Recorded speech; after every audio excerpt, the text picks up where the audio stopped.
दोस्तों, एक बार फिर से आपका स्वागत है हमारी आज की वीडियो में। और मैं एडवोकेट नरेश कुमार आपका स्वागत करता हूं।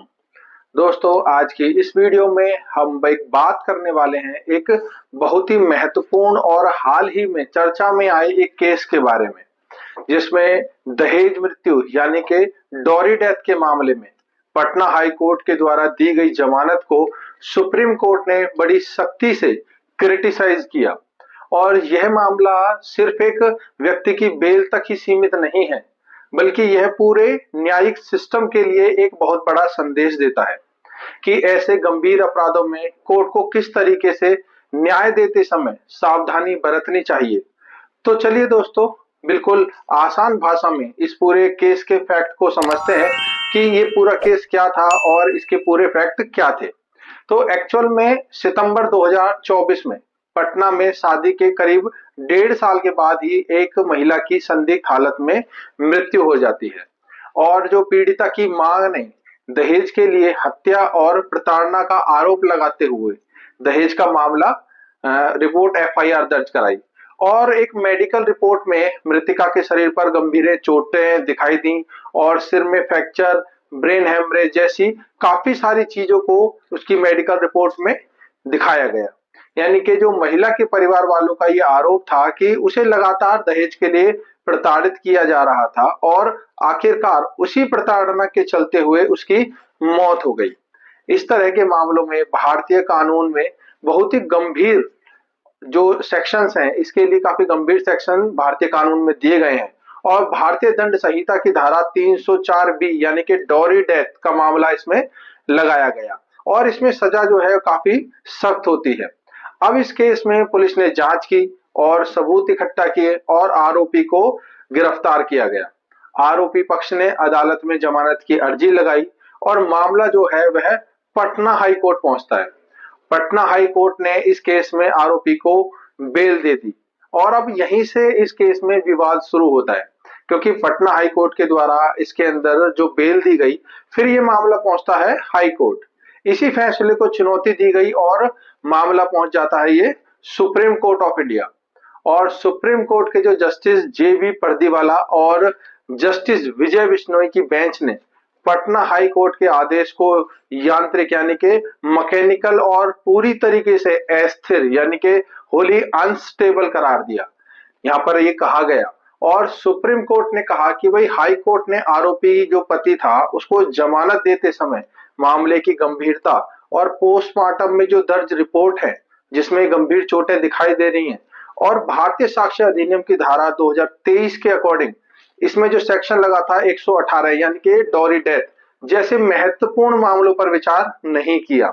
सर्वोच्च अदालत ने कहा कि भाई दहेज की जो हत्याएं हैं समाज में एक गंभीर कलंक है और ये मानव अधिकारों व उसकी गरिमा का उल्लंघन है।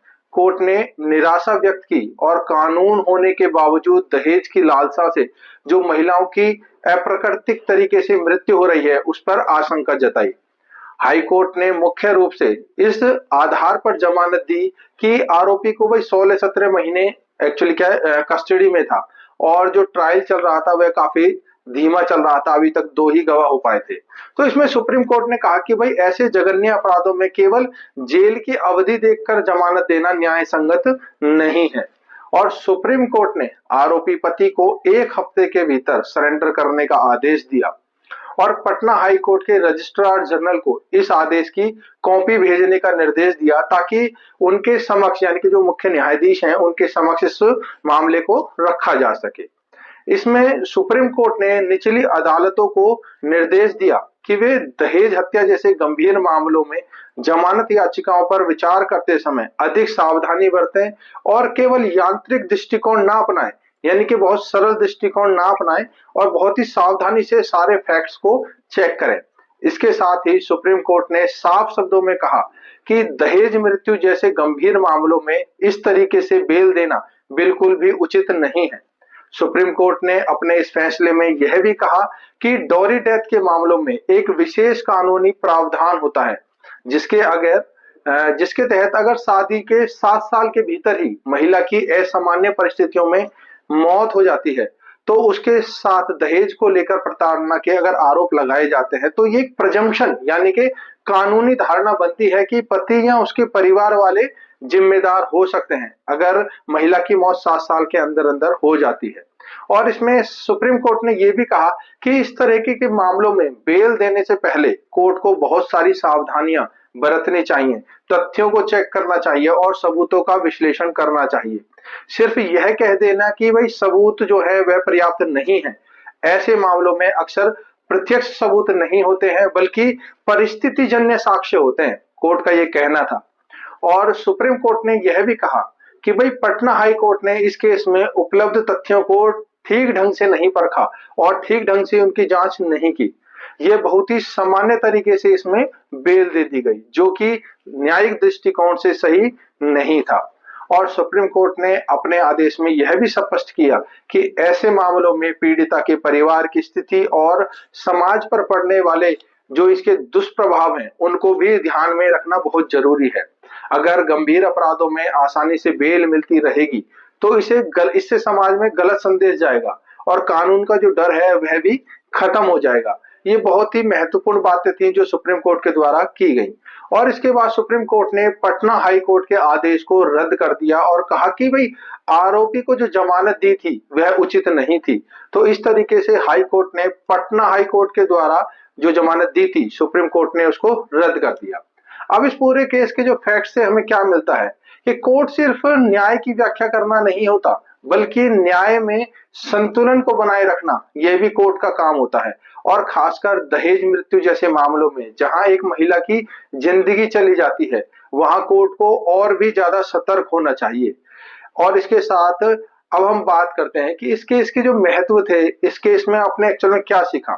यह फैसला आने से पहले समय में कई मामलों में इसे प्रभावित करेगा क्योंकि निचली अदालतों को और हाई कोर्ट्स को एक स्पष्ट संदेश गया कि भाई डॉली डेथ जैसे मामलों में बेल देने से पहले बहुत ही गहराई से विचार करना जरूरी है, ये सुप्रीम कोर्ट ने कहा और इससे स्पष्ट संदेश जाता है। तो दोस्तों, अगर आपको यह वीडियो पसंद आई हो और आपने इस वीडियो से कुछ सीखा हो तो वीडियो को लाइक करें, साथ ही चैनल को सब्सक्राइब करें और वीडियो को शेयर करना बिल्कुल भी ना भूलें ताकि हमारे द्वारा जो भी वीडियोस डाली जाती है वह आपके बहुत ही महत्वपूर्ण होती है और आपके काम की होती हैं।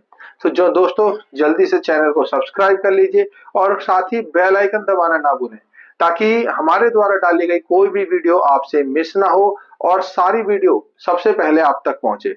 और इसके साथ साथ अगर आपको कोई भी डाउट है, आप अपने केस से रिलेटेड हमसे कुछ पूछना चाहते हैं तो आप जल्दी से कमेंट में लिखिए और क्योंकि आप जो कमेंट डालते हैं आपके हर कमेंट का जवाब मैं जरूर देता हूं।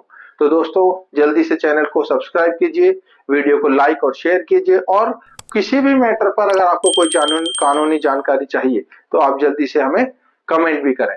Thank you very much.